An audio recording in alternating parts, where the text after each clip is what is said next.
Hey guys, today I am doing a special episode about metal. I'm gonna show you guys some of my favorite things to do with sheet metal, and that's gonna be making diamonds or square components. I think they're the easiest. You only have 4 straight line cuts, and they make a great earring.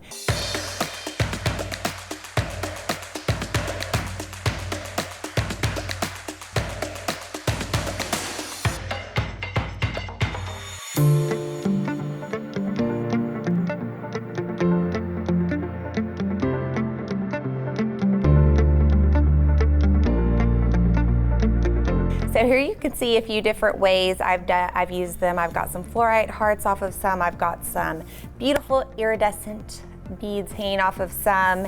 And then I've got some hematine hearts as well that are really cute. But today I'm gonna show you some iridescent beads to hang off of them. We're gonna do these here just because they're fairly simple, but you can also learn how to take it to the next level if you do wanna go here with it and dangle 11 off of each piece. You can kind of get the feel for how to do it. All right, so we're gonna be using this 24 gauge copper sheet metal, and it's 24 gauge. It's really easy to cut thanks to these shears that we have in stock. And I went to a craft store. I bought my own stencils just in some basic shapes. You guys probably have some around your house, or you can print some off the computer. And I don't know, these are just, I like the plastic ones. They're really easy to work with, but you can just take a marker and trace onto your sheet. So you can see all these different ones that I've drawn on there, but my favorite, which I've used over and over, is this 7/8 of an inch square. I just really like it. I used it for my bracelet, and I just think it makes a nice, bold earring. So that's what we're gonna use for this earring as well. And all you have to do is trace your shape on the back. I've already traced 2, but I'll show you how I trace it. I just lay it down flat on the sheet. And if you want, you can lay it straight onto the edge of the metal just to save it and conserve it, like this. But sometimes I worry that I'm not getting it quite straight, so I'll lift it off just a hair, and then I'll trace it. Even if I already have other things drawn on it, I can ignore those. And you can always remove that permanent pin later. Okay, so this is your shear. It comes with a little top on it, and it is made by Impress Art. So this is gonna cut a really nice square shape. It's gonna go all the way to the end, and it cuts it like butter. So I'm gonna be doing this square here. Boom. And then I'm actually gonna turn this way. This is one of the squares as well, so I'm gonna cut both of those at the same time and just go down this line.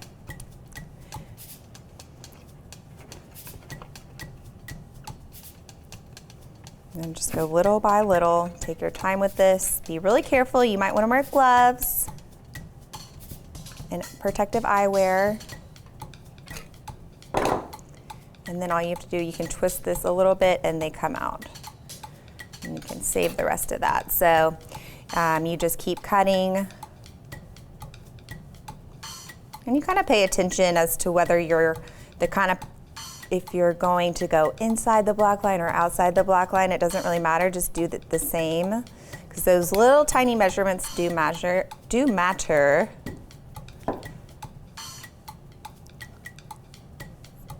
For your ending shape. All right, so be sure you're careful with all these little shards of metal that go everywhere.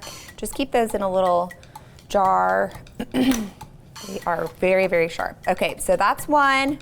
And then obviously I'll just go ahead and cut this other one out since it's almost out.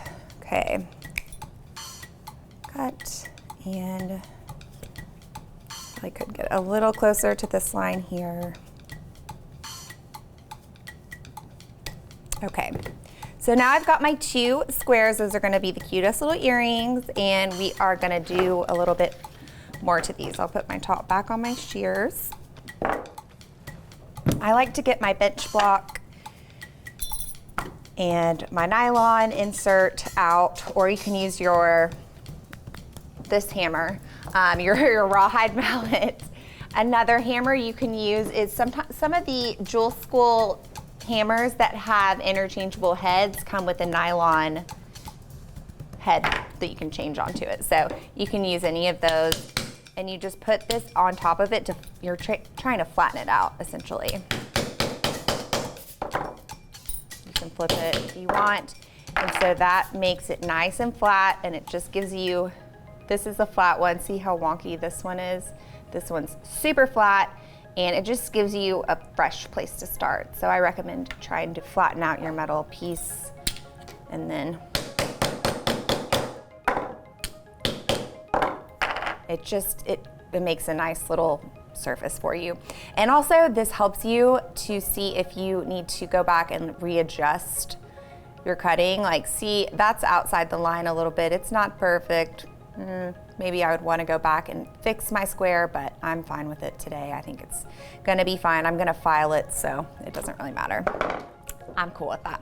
All right, so I'm gonna get my flat file out, and we're gonna file all 4 corners. And all you have to do is go to the corner, just round it out, and then I'll sometimes go on the very front and the very back of that corner, just to make sure there's nothing sticking out. And then turn it. I did so much filing yesterday. I had fun with stencils. I didn't get to use all my stencils, but I had so much fun. And it's one of those steps that you really don't want to do, but it makes all the difference.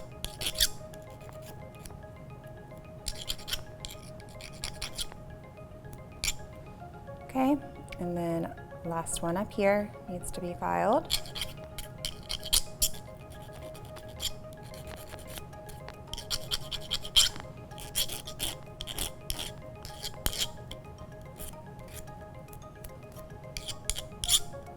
Okay, so now that is all filed and ready to go. I'm gonna save my other one for later, but so that is nice and filed and ready to be hole punched. All right, so for this earring, we only need 5 holes at the bottom, 1 on the top. And you know, you can take this as far as you wanna go. If you wanna go with a ton of angles, you just punch more holes, essentially. So this is the hole pattern that we're gonna be doing. I usually start with the top hole and the bottom hole for some reason. So, and you really take your time with this. You don't want to punch through the side of the piece. You know, after all this cutting and filing, it's just really sad when you punch the hole through the side of the metal. So just take your time and set it up. I'm gonna be using the Impress Art hole punch on the 2mm size. And all you do, it's already set to the 2mm, but you can switch the sizes if you want a bigger hole. So I usually just start with the top, and I'll show it to you before I press the trigger. All right. So that's gonna be my top one. Just line it up, make sure you look at it from all directions. I might probably go down a little bit. Okay, and all you have to do is squeeze. Very gentle. Like that is just a gentle on the hand is what I mean. I barely had to do anything, and it makes a great, perfect hole. So now I'm gonna go across to the bottom and do that one.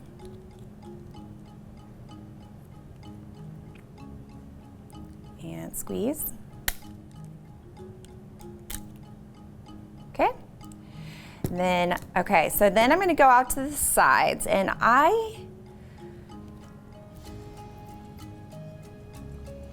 it's very subtle, but I didn't come all the way out to the very corner for the side ones, if you can tell, because I just felt like I didn't think it would hang right. So just for this style, I like to move the hole a little bit more inward and not keep it right on the corner, okay?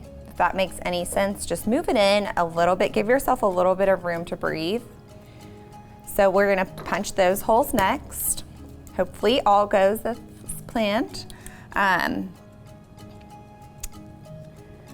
Move it in just a little bit. Okay, here and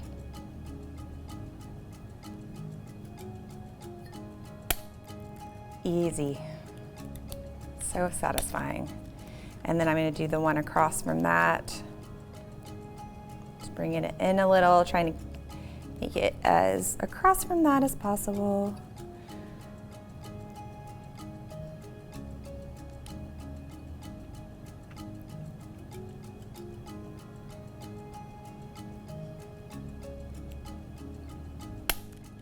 Okay.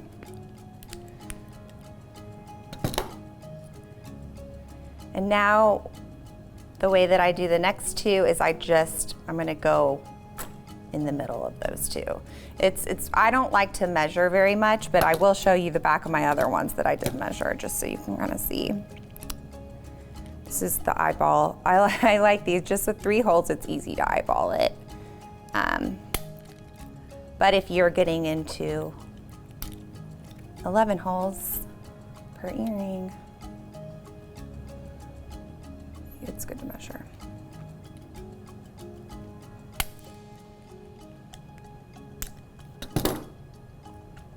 Okay, so there's that one, and now we can take a pen and trace that onto our other one. So just lay it on top of your other piece.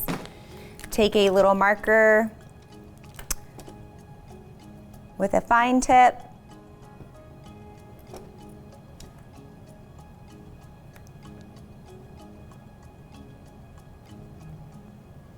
And trace.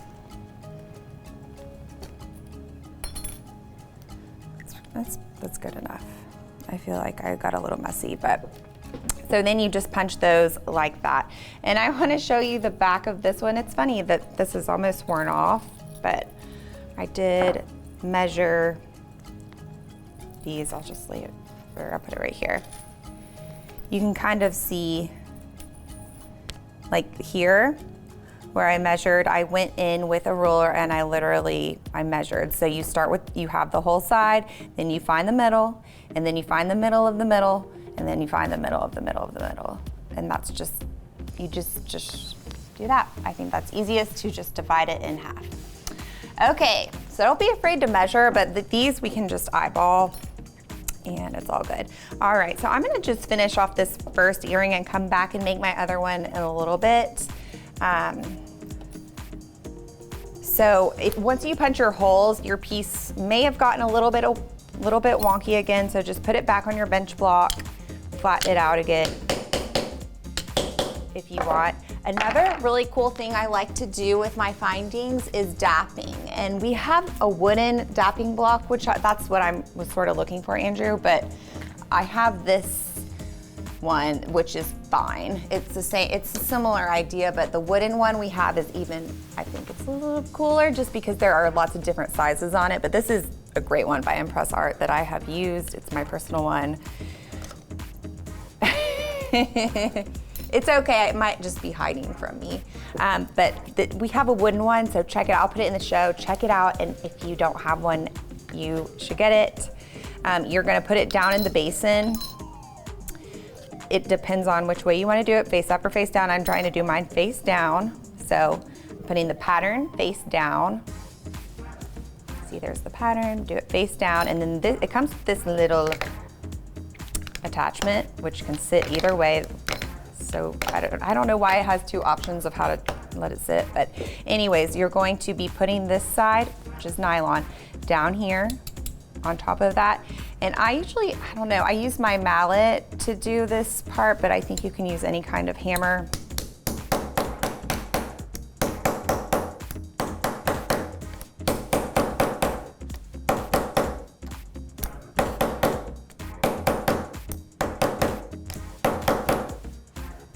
And it makes it into like a little dapped shield rounded effect. See the side? I think it looks so cool. I think it also looks great with circular shapes. Let me try to get this corner a little bit more. It looks kind of funky. And it might be because maybe I should have punched my holes after I did this part. But I think that's gonna look so good. It just adds like a little bit of dimension, and I think it just looks professional. So that's how you dap something if you wanna round it out. And just a little tip. Okay. So next we're just gonna add our beads. There's really not a lot of, I guess there's technique and everything, but we're gonna be using head pins. These are some rose tone head pins that I had from an older head pin kit. You guys might have some at home. They're just like a rose tone. You could also use whatever color you feel. And these are the iridescent barrel beads. They range from 4.6 to 8 millimeters. They're just really sparkly and pretty. And so I'm gonna do one of each size. I'm just gonna put this here, so you can kind of see. I think since you're doing just 5 per earring, that you have time to do a closed connection. So you're gonna grab your round nose plier. We're just gonna make closed loops on all of these. You're gonna grab the head pin above the bead with your round nose plier, push it away from you, and then you're going to readjust and roll that tail back into a loop, like that. Then you're gonna slide it onto your finding. So these are the 4 millimeters. Those are gonna go on the outer edge. And then I look to grab it here with my round nose, and if you need to, grab a tool.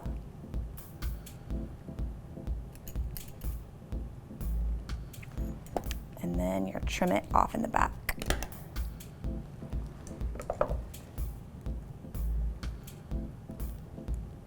And then tuck that in with your chain nose plier.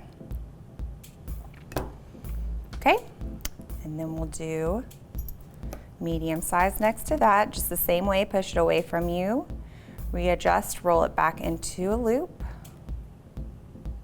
and then slide it onto your piece. Make sure your loop's not too small above your bead so that it can kind of swing on your earring. You want some movement with these pretty beads. Trim it off in the back. Tuck it in with your chain nose plier. The middle one is the big 8 by 8 millimeter. Bend it away from you, readjust, make a loop, and that'll go on the bottom point.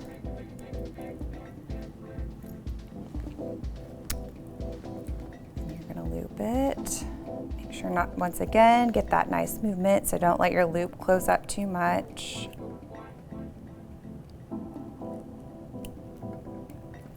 Trim it off in the back. Tuck it in with your chain nose if you need to. I feel like maybe I made this one too tight. Just saying, this is a learning opportunity. I don't know, I'm not gonna redo that middle one, but it's not as dangly as the others. So that's exactly what I'm talking about. Don't do what I do, do as I say. Make your loop nice and big.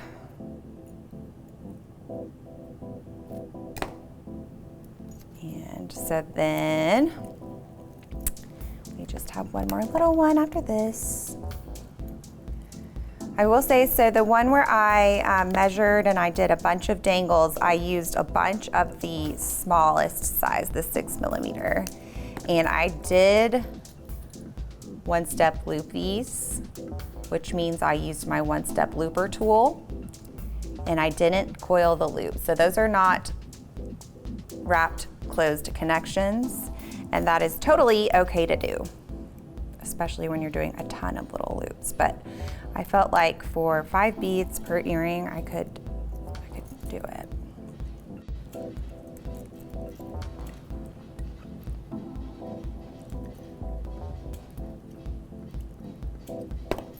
Last loop.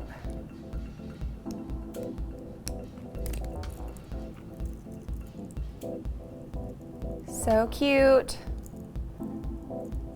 And then you just add your little ear wire on top. And I actually added a bead to the ear wire. I thought that was a cute little touch. If you need to pick up any of the tools or supplies we used today, check out the links in the description below. And while you're there, don't forget to let us know what kind of jewelry you like to make or what you'd like to see. Don't forget to like, subscribe, and ring that bell to be alerted for every new demo. Thanks.